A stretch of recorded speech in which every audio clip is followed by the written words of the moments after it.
Aros Valenciana ba ang hanap nyo dahil kayo ay Ilonggo? Ito na siya guys. So, sundin nyo lang itong mga pinagagawa ko dito. Siguro naman ay madali lang naman to, no? Tara, samahan nyo ako at panuorin nyo na ito, please.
So, ito na nga, simulan na natin. Unahin natin gisa ang ating pork para naman lumambot na ito at nang maluto na, lalagyan na lang natin ito ng kunting mantika mamaya pag naluto na kasi hindi naman ito masyadong mataba kaya kailangan natin pa rin siyang lagyan ng kunting mantika para hindi dry ang ating rice. So, naglagay na ako ng paminta at ayan na nga, naglagay na tayo ng olive oil. Isusunod naman natin dyan ang ating garlic powder at ang ating onion na chinap ko, guys.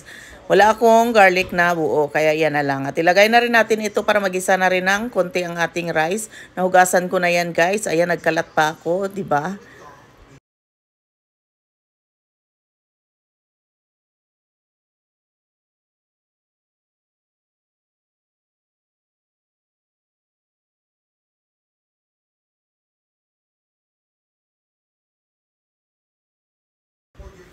At dito nga ilalagay ko na rin itong ating pork cubes. Pork cubes, shrimp cubes yata itong nilagay ko, guys, at wala akong pork cubes, guys. At lagyan ko na rin ng kaunti na magic syrup kasi masarap nga eh. At itong ating asweti or anato powder na nabili natin sa Asian store. At itong ating turmeric, mas maraming turmeric, mas masarap, guys. Ito talaga kasi ang nagpapabalance sa kulay ng ating niluluto, guys. Maganda ang kulay niyan kinalabasan kapag halo yung turmeric at saka yung ating asweti.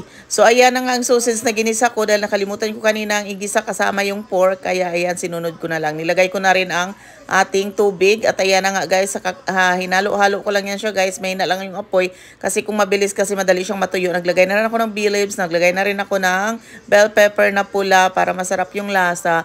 Naglagay na rin ako nitong ating raisins.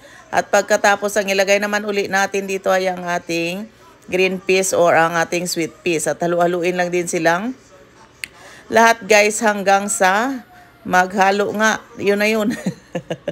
At ayan, nilagyan ko pala yan ng plastic para maluto ng husto. Pinaininan ko lang ito, guys. So, ayan.